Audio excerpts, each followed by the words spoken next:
Good morning students. बेटा हम लोग आज अपने थर्ड बुक का फर्स्ट चैप्टर स्टार्ट करने जा रहे हैं, that is financial statements of A company. देखो आज का हमारा जो टॉपिक है, फर्स्ट चैप्टर है, वो financial statement of A company से बिलोंग करता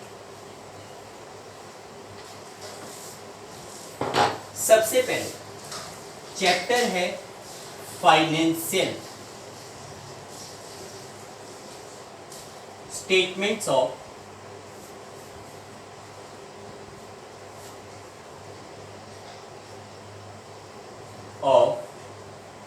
कंपनीज। किसी भी कंपनी के फाइनेंशियल स्टेटमेंट्स। देखो बेटा, प्रीवियस जो इशू ऑफ शेयर के चैप्टर थे, इशू ऑफ डिबेंचर के चैप्टर हम लोगों ने स्टडी किया। उस चैप्टर में हमने ये पढ़ा कि how to create a company, company कैसे बनती है, how the finance is arrange by the company. तो उसमें हमने कंपनी के फाइनेंशियल रिसोर्सेज के बारे में बात की थी। आज हम लोग पढ़ने जा रहे हैं फाइनेंशियल स्टेटमेंट्स ऑफ कंपनी। ये क्या होते हैं और कैसे बनाए जाते हैं। देखो बेटा, आप लोगों को अच्छी तरीके से पता है कि कोई भी बिजनेस ऑर्गेनाइजेशन की बात करो, आप एक सोल प्रोप्राइटरशिप बिजनेस ले लो, आप एक पार्टनरशिप बिजनेस ले लो, या कंपनी ले लो, या कोई अदर फॉर्मेट ले लो।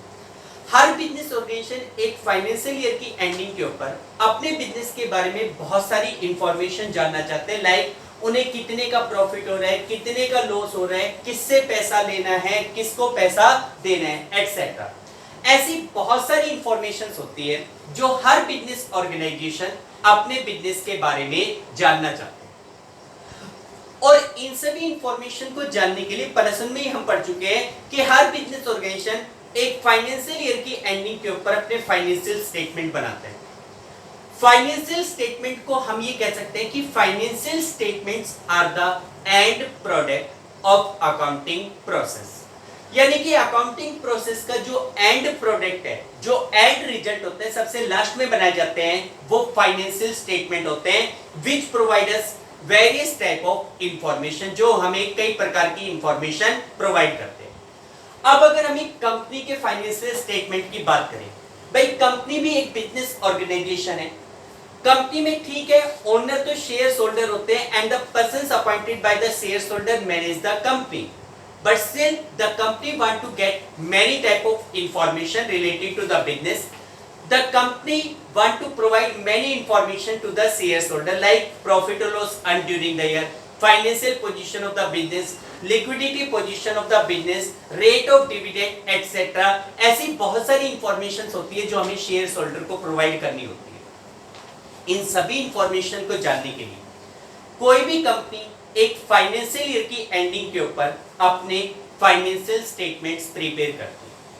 देखो, अगर हम कंपनी के फाइनेंशियल स्टेटमेंट्स की बात करें तो कंपनी के फाइनेंशियल स्टेटमेंट में कौन कौन से स्टेटमेंट्स इंक्लूड होते हैं। देखो, कंपनी एक फाइनेंशियल ईयर के एंडिंग में, प्लस में हमने पढ़ा था कि हम लोग फाइनेंशियल स्टेटमेंट के रूप में trading and profit and loss account और बैलेंस शीट बनाते हैं। कंपनी में भी ये बनेंगे, थोड़ा सा नाम चेंज होता है। देखो, कंपनी के केस में जो फाइनेंशियल स्टेटमेंट बनते हैं उसमें statement of profit and loss पहला बनता है, statement of profit and loss, जिसको हम प्रॉफिट एंड लॉस अकाउंट कह सकते हैं या इनकम स्टेटमेंट कह सकते हैं। सेकंड इसके अंतर्गत आता है balance sheet. Balance sheet third company जो बनाती है वो बनाती है कैश फ्लो स्टेटमेंट। कंपनी के फाइनेंशियल स्टेटमेंट में थर्ड बनता है कैश फ्लो स्टेटमेंट। फोर बनता है statement of change in equity, statement of change in equity. और लास्ट में इन सभी को एक्सप्लेन करने के लिए इन सभी स्टेटमेंट के साथ में नीचे explanatory notes, explanatory notes. These are some statement which are prepared by a company at the end of a financial year, जिनको हम फाइनेंशियल स्टेटमेंट कहते हैं। हालांकि जो ऊपर के जो स्टेटमेंट है, these are the most important statement which are prepared by every company। लेकिन कुछ कंपनियों के लिए कैश फ्लो स्टेटमेंट बनाना भी कंपलसरी है, लेकिन कुछ कंपनियां जैसे ओपीसी हुआ, डोमिनेंट कंपनीज हुआ, उन कंपनियों के लिए इस प्रकार के स्टेटमेंट बनाना एग्जेम्प्टेड किया गया। ठीक है, तो ये दो स्टेटमेंट और उनको एक्सप्लेन करने के लिए एक्सप्लेनेटरी नोट्स, ये किसी भी कंपनी के फाइनेंशियल स्टेटमेंट के रूप में बनाए जाते हैं। कोई भी कंपनी एक फाइनेंशियल ईयर की एंडिंग के ऊपर, फाइनेंशियल ईयर के बारे में भी बता देता हूं कि देखो दो प्रकार के ईयर्स होते हैं। एक होता है कैलेंडर ईयर जो कि 1 जनवरी से स्टार्ट होता है, 31 दिसंबर को क्लोज होता है, और एक होता है फाइनेंशियल ईयर जो कि 1 अप्रैल से स्टार्ट होता है और 31 मार्च को क्लोज होता है।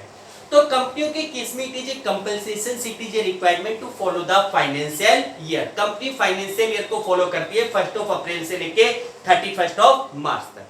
तो देखो ये तो हो गई हमारे पास financial statement. As per section 240 subsection 40 के अकॉर्डिंग ये फाइनेंशियल स्टेटमेंट बनाए जाते हैं। अब इसमें ये पॉइंट दिया हुआ है कि values that A company should observe while preparing the financial statement. Values कह सकते हैं या क्वालिटेटिव कैरेक्टरिस्टिक्स कहते हैं। देखो कौन कौन सी ऐसी बातें जिनको फाइनेंशियल स्टेटमेंट बनाते समय आपको ध्यान में रखना जरूरी है। देखो according to section 129 subsection 1, a financial statement of company should represent the true and fair view of the state of affairs of the company। यानी कि कंपनी के जितने भी मैटर्स हैं उन सभी की ट्रू और फेयर व्यूज रिप्रेजेंट करें। Second, shall comply with the accounting standards notified under section 133। यानी कि जितने भी फाइनेंशियल स्टेटमेंट्स बनाए जाए वो अकाउंटिंग स्टैंडर्ड्स के अकॉर्डिंग बनाए जाए, और shall be prescribe for shall be in the prescribed form given in schedule 3rd। देखो कंपनी एक्ट 2013 शेड्यूल 3rd में कंपनी के फाइनेंशियल स्टेटमेंट का फॉर्मेट दिया गया है, उसी के अकॉर्डिंग फाइनेंशियल स्टेटमेंट होनी चाहिए। जैसे balance sheet schedule 3rd part 1 के अकॉर्डिंग बनेगी और statement of profit and loss schedule 3rd part 2 के अकॉर्डिंग बनेगा। ठीक है, तो ये कुछ पॉइंट है जो फाइनेंशियल स्टेटमेंट बनाते समय ध्यान रखने चाहिए। उसके बाद नेक्स्ट पॉइंट आता है objective of preparing the financial statement. भाई आप लोग फाइनेंशियल स्टेटमेंट क्यों बनाते हो, फाइनेंशियल स्टेटमेंट को बनाने का ऑब्जेक्टिव क्या है? तो देखो सीधी सी बात है, दो मेन स्टेटमेंट है, दोनों का ऑब्जेक्टिव क्या है? To ascertain the true profit और loss earned during the financial year. Second, to ascertain the true financial position of the business. उसके बाद नेक्स्ट है कैरेक्टरिस्टिक्स ऑफ फाइनेंशियल स्टेटमेंट। भाई फाइनेंशियल स्टेटमेंट्स की कैरेक्टरिस्टिक्स क्या है? आप लोग एक फाइनेंशियल ईयर की एंडिंग के ऊपर अपने फाइनेंशियल स्टेटमेंट बनाते हो, तो इनकी कैरेक्टरिस्टिक्स क्या है? पहली कैरेक्टरिस्टिक्स देखो, फाइनेंशियल स्टेटमेंट यानी कि ट्रेडिंग जो statement of profit and loss और बैलेंस शीट है उसमें उन डाटास को दिखाए जाते हैं जो पास्ट से बिलोंग करते हैं। तो आप पहला पॉइंट लिखेंगे कि financial statement are of historical nature because in this financial statement we record past transaction. Second point, जो फाइनेंशियल स्टेटमेंट्स है they represent the true financial statement. In financial statement we include only those transactions which are convertible in terms of money. जो transaction money के रूप में convertible होते हैं उन्हीं को रिकॉर्ड किया जाता है।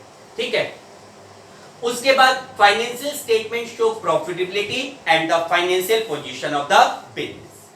इसी प्रकार नेक्स्ट टॉपिक है characteristics of balance sheet. Balance sheet की क्या कैरेक्टरिस्टिक्स है? तो देखो जब हमने फाइनेंशियल स्टेटमेंट की कैरेक्टरिस्टिक्स पढ़ ली तो balance sheet is also part of the financial statement. तो इसकी कैरेक्टरिस्टिक्स भी क्या होगी? पहला, it is of historical nature. Second point, only those item are recorded which are convertible या which are measurable in terms of money.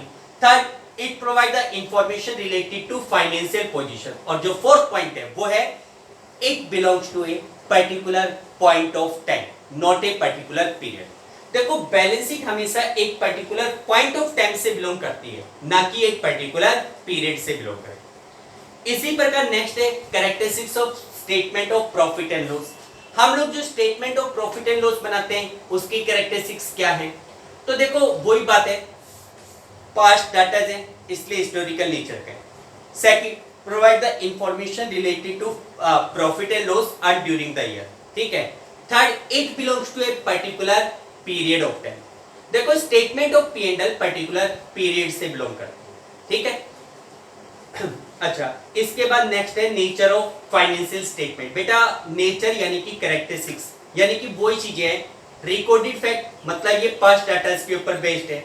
Accounting conventions, accounting conventions का मतलब होता है कि while preparing the financial statements we follow some accounting conventions and concept। हम लोग financial statement बनाते समय कुछ बेसिक अकाउंटिंग कन्वेंशंस को और कॉन्सेप्ट को फॉलो करते हैं। जैसे कि फॉर एग्जांपल हम लोग बैलेंस शीट बनाते समय प्रूडेंस प्रिंसिपल को फॉलो करते हैं। हम लोग स्टेटमेंट ऑफ P&L बनाते समय मैचिंग कॉन्सेप्ट को फॉलो करते हैं। तो इस प्रकार की कॉन्सेप्ट को फॉलो किया जाता है। और थर्ड पॉइंट है personal judgement, affected by personal judgement. देखो while preparing the financial statement there is also some effect of the personal judgement, यानी कि फाइनेंशियल स्टेटमेंट बनाते समय पर्सनल जजमेंट का भी इफेक्ट पड़ता है। आप लोग देखो कि जैसे हम लोग डेप्रिसिएशन लगाते हैं, डेप्रिसिएशन कितना, कैसे लगाना है, कौन सा मेथड अडॉप्ट करना है, ये पर्सनल जजमेंट पे डिपेंड करेगा। प्रोविजन फॉर डाउटफुल डेब्ट्स बनाना है, कितना बनाना है, पर्सनल जजमेंट के ऊपर डिपेंड करेगा। इसलिए हम कहते हैं कि financial statements are affected by the personal judgement of the accountant. ये कुछ थ्योरेटिकल पोर्शंस है, नॉर्मली कोई भी बच्चा पढ़ेगा इजीली याद हो जाएगा, समझ में आ जाएगा। ठीक है, अब बात आती है जो मेन टॉपिक है इस चैप्टर का, how to prepare the financial statement. देखो फाइनेंशियल स्टेटमेंट्स को कैसे बनाया जाता है, उसका कंप्लीट फॉर्मेट क्या है। आज हम लोग कंपनी के दो फाइनेंशियल स्टेटमेंट को स्टडी करने जा रहे हैं। एक है हमारे पास statement of profit and loss और दूसरा है स्टेटमेंट ऑफ बैलेंस शीट। तो देखो पहला आता है हमारे पास how to prepare the balance sheet of the company. Company की बैलेंस शीट कैसे बनती है। देखो बेटा, आज हम लोग सबसे पहले कंपनी की बैलेंस शीट को बनाने का तरीका और उसमें कौन से आइटम कैसे दिखाए जाते हैं उसके बारे में सीखेंगे। Balance sheet of A company,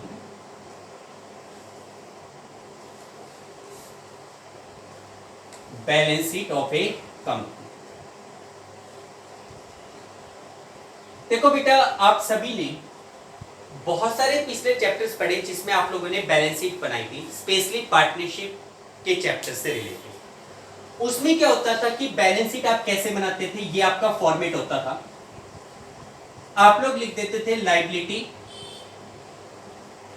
amount, assets और अमाउंट। ये हमारा बैलेंस शीट का फॉर्मेट होता था जो आप लोग पार्टनरशिप के चैप्टर में पढ़ के आए। पार्टनरशिप के चैप्टर में आप लोगों ने इस प्रकार की बैलेंस शीट बनाई है। लेकिन देखो इस फॉर्मेट को कहते हैं हॉरिजॉन्टल फॉर्मेट। यहां से हमें फाइनेंशियल पोजीशन के बारे में तो पता चलता है, लेकिन इसमें एक प्रॉब्लम है कि in balance sheet only 1 year datas are presented. केवल एक ही साल के फिगर्स को आप रिप्रेजेंट करते हैं, डाटास को रिप्रेजेंट करते हैं। कंपनी एक्ट 2013 के according now the balance sheet of a company will be prepared in a vertical format in which not only the current year data but previous year data are also presented। देखो अब company 2013 schedule 3 part 1 के according company की balance sheet बनेगी। अब जो balance sheet बनेगी वो company act 2013 schedule 3 part 1 के अकॉर्डिंग बनेगी, जिसके अकॉर्डिंग कंपनी की बैलेंस शीट को अब हॉरिजॉन्टल फॉर्मेट में ना बनाकर वर्टिकल फॉर्मेट में बनाया जाएगा। और उस वर्टिकल फॉर्मेट में कंपनी की जो बैलेंस शीट होगी उसकी कैरेक्टरिस्टिक्स क्या है, उसमें मेन पॉइंट क्या है, या क्यों वर्टिकल फॉर्मेट को प्रेफरेंस दी गई है, उसके दो मेन रीजन है। पहला रीजन, अब जो कंपनी की बैलेंस शीट बनेगी उसमें केवल करंट ईयर के डाटा ना दिखाकर प्रीवियस ईयर डाटा को भी रिप्रेजेंट किया जाएगा। इससे कंपनी को कंपैरिजन करने में और ट्रेंड को जानने में हेल्प मिलेगी। जैसे फॉर एग्जांपल आपने शेयर कैपिटल को दिखा दिया, करंट ईयर में आपकी शेयर कैपिटल है 10 लाख रुपीस, प्रीवियस ईयर आपकी 8 लाख रुपीस थी, तो आप ये कह सकते थे कि हमारी जो शेयर कैपिटल है वो 2 लाख रुपीस इंक्रीज हो रही है। ठीक है, तो हम लोग क्या करेंगे कि जो करंट फॉर्मेट है उसके अकॉर्डिंग बैलेंस शीट बनाने से कंपैरिजन करना पॉसिबल होगा और ट्रेंड को जान सकते हैं। दूसरा बेनिफिट, दूसरी बात जो मेन बात है वो क्या है कि देखो जो हॉरिजॉन्टल फॉर्मेट थी उसमें each and every item is presented separately. Her item को आप सेपरेटली प्रेजेंट करते थे, बिल्डिंग, मशीन, फर्नीचर सभी को अलग अलग दिखाते थे। लेकिन वर्टिकल फॉर्मेट के अकॉर्डिंग अब ये कहा जाता है कि now a similar nature item should be represented in a particular head. ठीक है, जितने भी सिमिलर नेचर ट्रांजिशंस होते हैं उन सभी को पर्टिकुलर हेड के नाम से दिखाना चाहिए, ना कि उनको अलग अलग। हाँ ये अलग है कि अगर उसका एक्सप्लेन करना है तो नीचे नोट्स टू अकाउंट में आप उसको एक्सप्लेन कर दीजिए। एक छोटी सी बात है, एक घर है, उस घर में अलग अलग पार्ट होते हैं। भाई आपके पास बेडरूम है, ड्राइंग रूम है, आपके पास किचन है, अलग अलग पोर्शंस होते हैं घर के, ठीक है। हम ये कह देते हैं कि भाई ये हमारा बेडरूम है, ये हमारा ड्राइंग रूम है, ये किचन है, अलग अलग पोर्शन है, लेकिन उन तीनों को डेफिनेशन तो घर की में ही लिया जाता है। भाई हम कोई हमसे पूछे आपके पास क्या है प्रॉपर्टी के रूप में, तो हम ये कहते हैं कि मेरे पास एक 50 लाख रुपीस का घर है। ये तो नहीं कहते ना कि भाई मेरे पास 3 लाख रुपीस की तो एक किचन है, ठीक है, 2 लाख रुपए का बेडरूम है, ऐसे तो नहीं बताते ना। आप टोटल अमाउंट तीनों पार्ट को एक में ही ऐड कर लेते हैं घर के नाम से। उसी प्रकार अब ये कहते हैं शेड्यूल 3 पार्ट 1 के अकॉर्डिंग वर्टिकल फॉर्मेट में जो कंपनी की बैलेंस शीट बनेगी उसमें जितने भी आइटम्स होंगे वो पर्टिकुलर हेड और सब हेड के नाम से दिखाए जाएंगे। जैसे बिल्डिंग, मशीन, फर्नीचर, तीनों की तीनों फिक्स एसेट्स हैं, तीनों को फिक्स एसेट्स के नाम से दिखाओ, ठीक है। नॉन करंट एसेट्स में तीनों को टेंजिबल फिक्स एसेट्स के नाम से दिखा दो। एक ही नाम से आ जाएगा कि भाई टोटल फिक्स एसेट्स इस बंदे के पास 10 लाख की है, एक्सप्लेन करवाना है कि भाई 10 लाख रुपए में क्या क्या है, तो वो नीचे नोट्स टू अकाउंट बनेंगे। जैसे आप लोगों ने पिछले इश्यू ऑफ शेयर का चैप्टर पढ़ा था, उसमें हम लोग शेयर कैपिटल को एक्सप्लेन करते थे। ऊपर बैलेंस शीट में शेयर कैपिटल, अब शेयर कैपिटल में ऑथराइज्ड इशूड सब्सक्राइब कितना है वो नीचे एक्सप्लेन किया जाता है, ठीक है। तो आज हम लोग सीखने जा रहे हैं कि कंपनी की बैलेंस शीट कैसे बनेगी। देखो मैं आपको कंपनी के बैलेंस शीट का फॉर्मेट बता रहा हूँ, कंप्लीट फॉर्मेट। हालांकि बैलेंस शीट का फॉर्मेट कुछ तो आपने पढ़ ही लिया था इश्यू ऑफ शेयर के चैप्टर में। आज हम कंप्लीट बैलेंस शीट के बारे में बात करने जा रहे हैं। तो देखो कंपनी की जो बैलेंस शीट होगी वो कुछ इस प्रकार की बनेगी। बैलेंस शीट ऑफ कंपनी का नाम, उसके बाद एज एट जो डेट है वो डेट गिवन हो।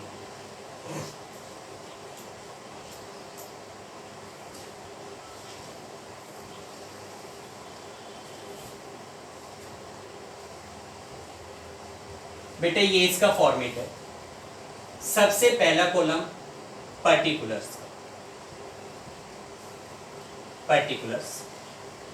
फिर उसके बाद आइटम को एक्सप्लेन करने के लिए यहां पे लिखा जाता है नोट्स नंबर, जिसमें लिखा जाएगा किसी भी आइटम को अगर आपको एक्सप्लेन करना है तो notes number 1, notes number 2, notes number 3 इस तरीके से लिखा जाएगा, ठीक है।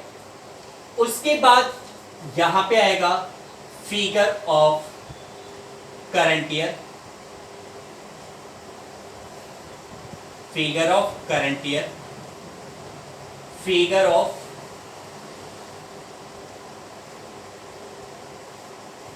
Previous year. ये बैलेंस शीट का फॉर्मेट। सबसे पहले जैसे बैलेंस शीट में हॉरिजॉन्टल फॉर्मेट में दो साइड होती थी, लायबिलिटी और एसेट्स है, इसमें भी ऐसा ही होगा, लेकिन इसमें पार्ट होंगे ना कि साइड। सबसे ऊपर हम लायबिलिटी को एक्सप्लेन करेंगे, पार्ट 1 इक्विटी एंड लायबिलिटी। बेटा ध्यान से समझ लेना, इसी बैलेंस शीट से रिलेटेड क्वेश्चंस पूछे जाएंगे एग्जाम में। देखो पहले तो साइड का नाम लिख दिया, इक्विटी एंड लायबिलिटी साइड। अब हम लोग इसमें पर्टिकुलर हेड लिखेंगे। पहला हेड हमारे पास होगा शेयर होल्डर फंड। पहला हेड का नाम क्या होगा? Share holder fund. और इस शेयर होल्डर फंड, ये तो है main heading. Share holder fund का मतलब कंपनी के जो शेयर्स होल्डर है उनकी इस कंपनी में क्या वैल्यूएशंस है, उनका टोटल कंट्रीब्यूशन कितना है, वो शेयर होल्डर फंड के नाम से दिखाया जाएगा। इसमें 3 प्रकार के आइटम्स इंक्लूड होंगे। कौन कौन से? इसके 3 सब हेड होंगे। पहला सब हेड शेयर कैपिटल, इसको एक्सप्लेन करने की जरूरत नहीं है मुझे, क्योंकि इश्यू ऑफ शेयर के चैप्टर में आप लोगों को डिटेल में पढ़ाई जा चुकी है, ठीक है। फिर उसके बाद अगर एक्सप्लेन करने नीचे नोट्स टू अकाउंट बनेगा तो नोट्स नंबर डाल दिया 1, ठीक है। उसी प्रकार सेकंड आएगा reserve and surplus.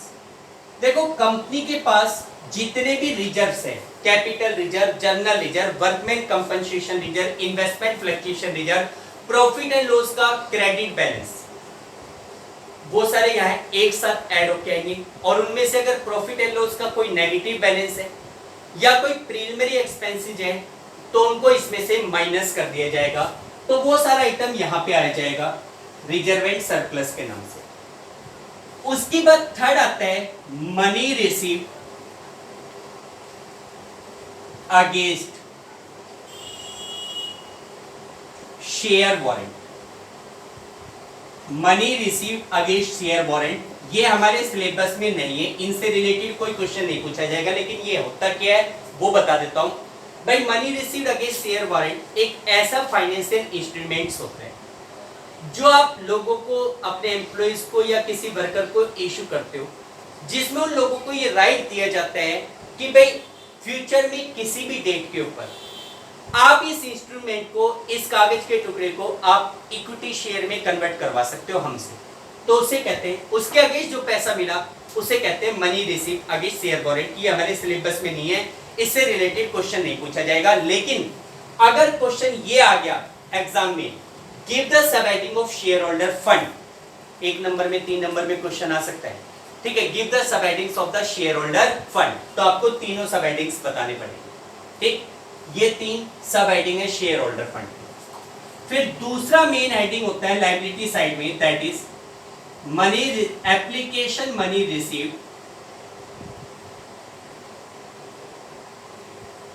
Application money received pending allotment.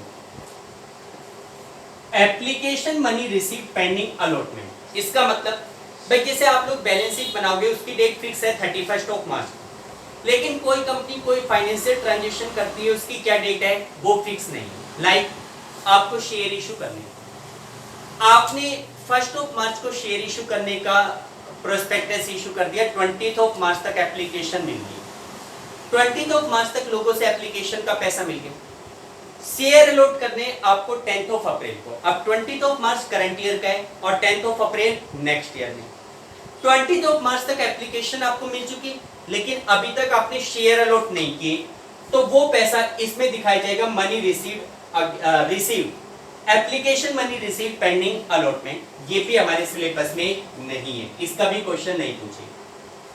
उसके बाद थर्ड आपके पास हेडिंग आता है, that is non current liability.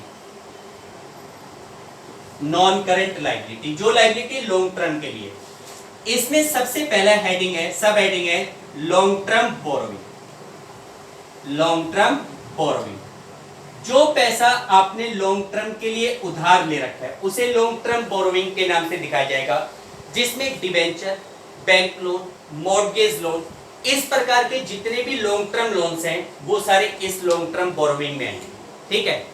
फिर उसके बाद दूसरा आइटम है deferred tax liability.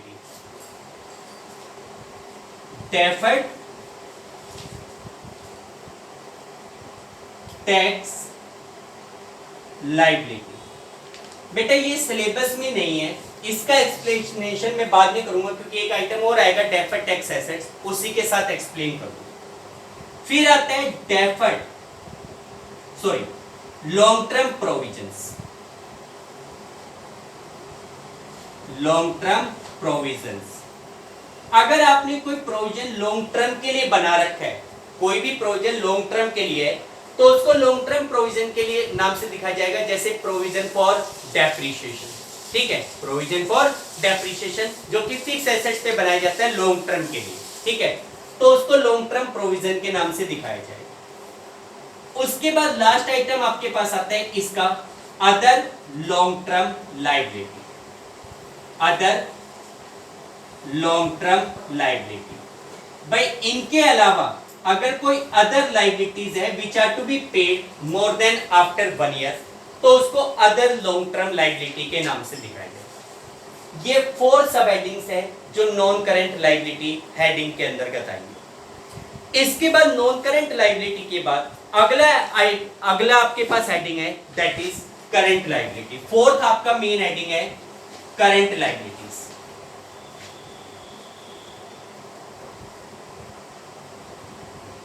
Current liability, देखो current liability which are payable within 1 year, जिसमें हमारे पास पहला आइटम आएगा short term borrowings. Short term borrowing. अगर कोई पैसा आपने शॉर्ट टर्म के लिए उधार ले रखा है तो उसको शॉर्ट टर्म बोरोइंग्स के नाम से दिखाया जाएगा। Like bank overdraft, loan taken from bank, repayable with in 1 year. Bank से लिया गया कोई भी लोन जिसको आप विद इन 1 ईयर पे करो, ठीक है, ये सारे शॉर्ट टर्म बोरोइंग्स के नाम से दिखाए जाएंगे। कंटिन्यू कर रहे हैं। उसके बाद दूसरा item, B item, that is trade pebbles.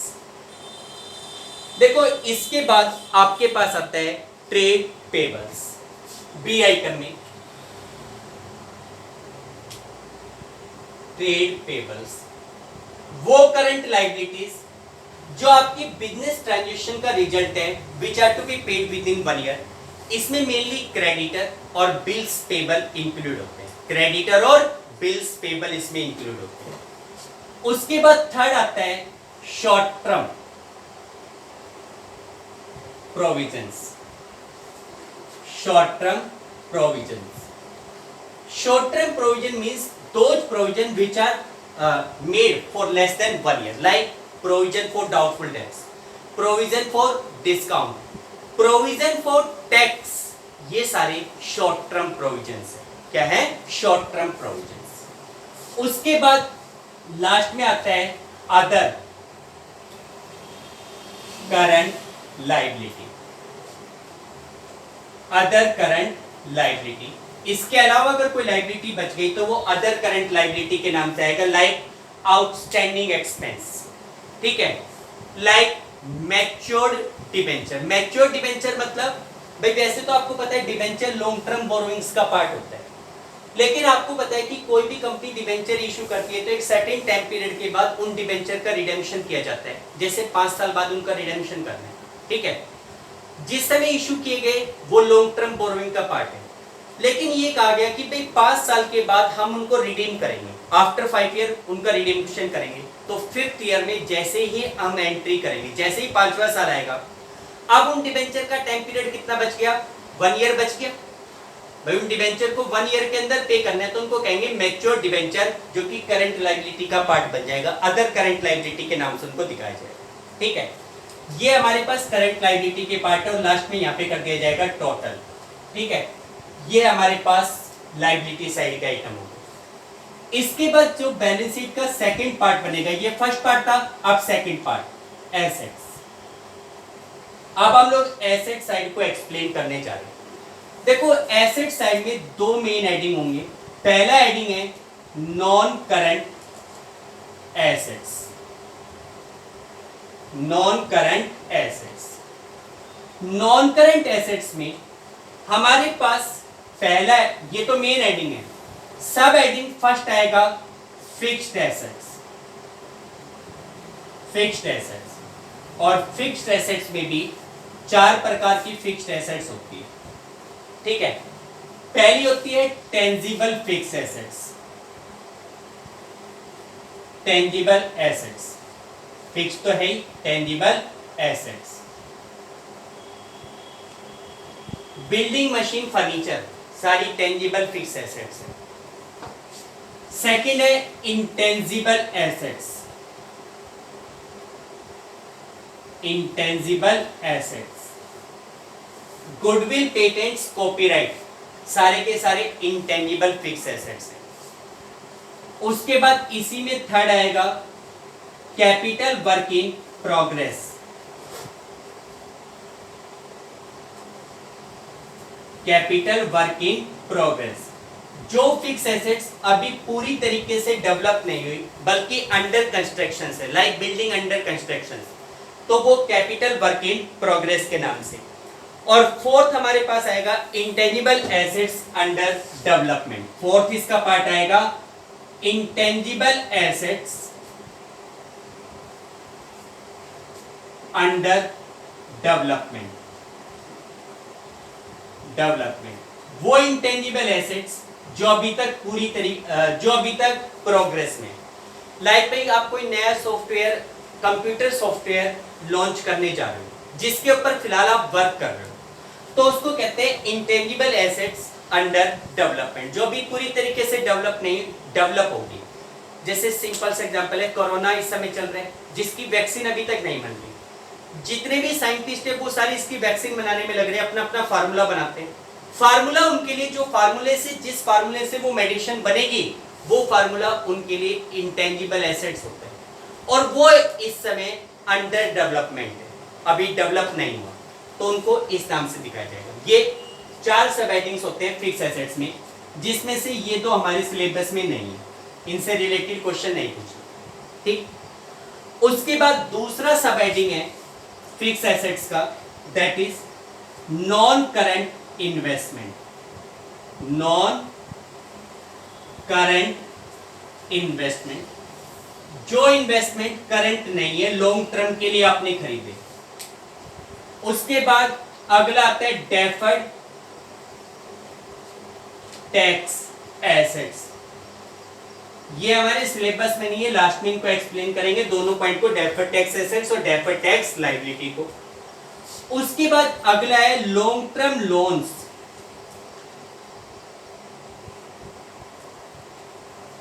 And advances.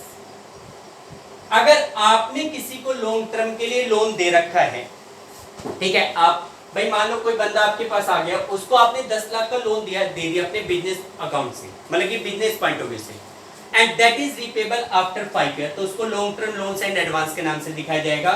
उसके बाद other current assets, other non current assets. इसके अलावा अगर कोई एसेट्स ऐसी है जो लॉन्ग टर्म में बेनिफिट देगी तो वो अदर नॉन करंट एसेट्स के नाम से दिखाई जाएगी, ठीक। ये सारे नॉन करंट एसेट्स के सब हेडिंग्स। फिर उसके बाद दूसरा पार्ट आएगा, दैट इज करंट एसेट्स, ठीक है। अगला आइटम आता है करंट एसेट्स। देखो करंट एसेट्स में कौन कौन से आइटम आते हैं। पहला आइटम है करंट इन्वेस्टमेंट। भाई इन्वेस्टमेंट 2 प्रकार के होते हैं, करंट और नॉन करंट। अगर मोर देन 1 ईयर के लिए पैसा इन्वेस्ट किया गया तो non current investment. Short period के लिए अगर पैसा इन्वेस्ट किया गया है तो करंट इन्वेस्टमेंट। जैसे मार्केटेबल सिक्योरिटीज होती है जिनको आप मार्केट में आप खरीदते हो कल बेचने के पर्पज से, तो उनको कहते हैं करंट इन्वेस्टमेंट। सेकंड है इन्वेंट्री। अगला पार्ट है इन्वेंट्री, जो गुड्स वगैरह जिनको बोलते हैं। इन्वेंट्री के बाद थर्ड है हमारे पास ट्रेड रिसीवेबल। भाई बिजनेस ट्रांजैक्शन की वजह से जो पैसा आपको रिसीव करना है उनको ट्रेड रिसीवेबल कहा जाता है, जिसमें डेटर और बीआर इंक्लूड है। मेनली क्या है, डेटर और बीआर इंक्लूड। फोर्थ है आपके पास cash and cash equivalent. Fourth आएगा आपके पास कैश एंड कैश इक्विवेलेंट, यानी कि या तो कैश या वो चीजें जो इक्विवेलेंट टू कैश है, जैसे cash balance, bank balance, cheque in hand, draft in hand, ये सारे कैश एंड कैश इक्विवेलेंट के आइटम है। उसके बाद फिफ्थ आइटम आपके पास आते हैं short term loans and advances. Short term loans and advances. अगर कोई पैसा अपने शॉर्ट टर्म के लिए उधार दे रखा है तो वो short term loans and advances में आएगा। और लास्ट आपके पास आ जाता है other current assets. Other current assets, इनके अलावा अगर कुछ बच जाए तो वो अदर करंट एसेट्स के नाम से, लाइक प्रीपेड एक्सपेंस, ठीक है, तो वो अदर करंट एसेट्स। ये सारे करंट एसेट्स हेडिंग के सब आइटम्स, ठीक है। इस तरीके से ये सारी एसेट्स के होंगे। लास्ट में आप इनका भी क्या कर दोगे, टोटल करो, ठीक है। ये टोटल और यहाँ पे एसेट्स का जो टोटल है दैट शुड बी इक्विवेलेंट, ठीक है, वो इक्विवेलेंट होना चाहिए। तो देखो बेटा, ये आपके पास complete balance sheet of the company. इनमें से एग्जाम में देखो किस प्रकार के क्वेश्चंस आते हैं, आप लोगों को पहले क्लियर करता हूँ। बैलेंस शीट में देखो एक तो क्या होता है कि क्वेश्चंस में आपसे पूछा जा सकता है, give the major headings of the equity and liability side of the balance sheet of company. भाई किसी भी कंपनी की लायबिलिटी साइड के मेन हेडिंग बताओ। तो लायबिलिटी साइड में मेन हेडिंग कौन है, share holder fund, application money receive pending allotment, non current liability और करंट लायबिलिटी। इसी प्रकार एसेट साइड के दो मेन हेडिंग है, एक ये और एक करंट एसेट्स। ठीक, एक तो ये क्वेश्चन। दूसरा आपसे सब हेड पूछा जा सकता है, state the sub heads of the share holder fund of the equity and liability side of the companies balance sheet. भाई कंपनी की बैलेंस शीट में लायबिलिटी साइड में शेयर होल्डर फंड के सब हेड बताओ, नॉन करंट लायबिलिटी के सब head बताओ। तो सारे सब हेड चाहे वो सिलेबस में हो या ना हो आपको बताने पड़ेंगे। इस प्रकार के क्वेश्चंस आते हैं, या फिर जो मोस्ट कॉमन क्वेश्चंस एग्जाम में पूछे जाते हैं, आपको 3-4 आइटम के नाम दे दिए जाएंगे और ये पूछा जाएगा कि इन आइटम के हेड और सब हेड बताइए। हेड और सब हेड, लाइक आपसे पूछ लिया गया कि भाई बिल्डिंग के हेड और सब हेड बताओ, तो बिल्डिंग का मेन हेड कौन सा है? बिल्डिंग किसमें आता है? फिक्स्ड एसेट्स, ये तो है मेन हेड। सब हेड कौन सा है? टेंजिबल एसेट्स, मतलब सॉरी मेन हेड तो था नॉन करंट एसेट्स, सब हेड है फिक्स्ड एसेट्स में भी टेंजिबल। ठीक है, फिक्स्ड एसेट्स के साथ लिख देंगे टेंजिबल। इस तरीके से आपसे पर्टिकुलर कुछ आइटम दे देंगे, उनके हेड और सब हेड बता देंगे, तो वो ही बच्चा बता पाएगा जिसके लिए कंप्लीट बैलेंस शीट क्लियर है। इसलिए ये बैलेंस शीट आप सभी बच्चों को क्लियर होनी चाहिए। अगर कोई भी डाउट है, कोई पॉइंट समझ में नहीं आता तो उसको क्लियर कर लें। ठीक है बेटा, अब देखो मैंने वैसे तो सारे आइटम एक्सप्लेन कर दिए, 2 आइटम मैंने छुड़वाए थे, वो सिलेबस में नहीं है लेकिन उनके बारे में नॉलेज होनी चाहिए। क्या होते हैं? बैलेंस शीट सबको क्लियर होगी। देखो ये 2 वर्ड मैंने छुटवाए हैं आपको, एक है डेफर्ड टैक्स एसेट्स और एक है डेफर्ड टैक्स लायबिलिटी। क्या क्या होती है?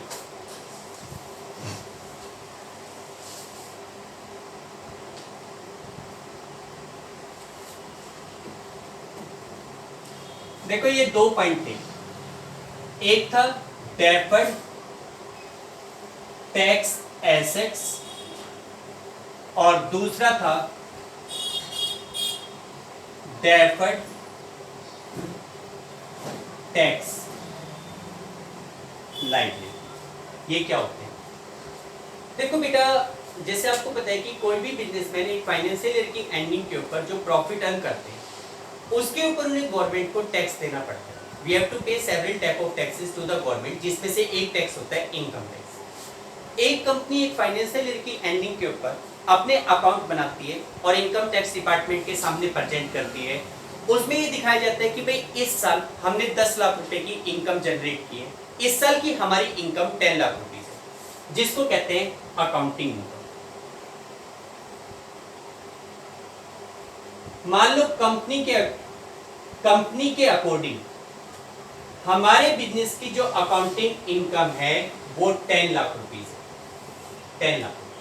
ठीक है, लेकिन अकाउंटिंग इनकम बिजनेस इनकम से डिफर होती है, टैक्सेबल इनकम से, सॉरी। ये है अकाउंटिंग इनकम, एक होती है टैक्सेबल इनकम। वो क्या होती है? जैसे आपने इनकम टैक्स डिपार्टमेंट के सामने प्रेजेंट किया कि भाई 10 लाख रुपीस इस साल हमारा प्रॉफिट है, इस साल की हमारी इनकम है।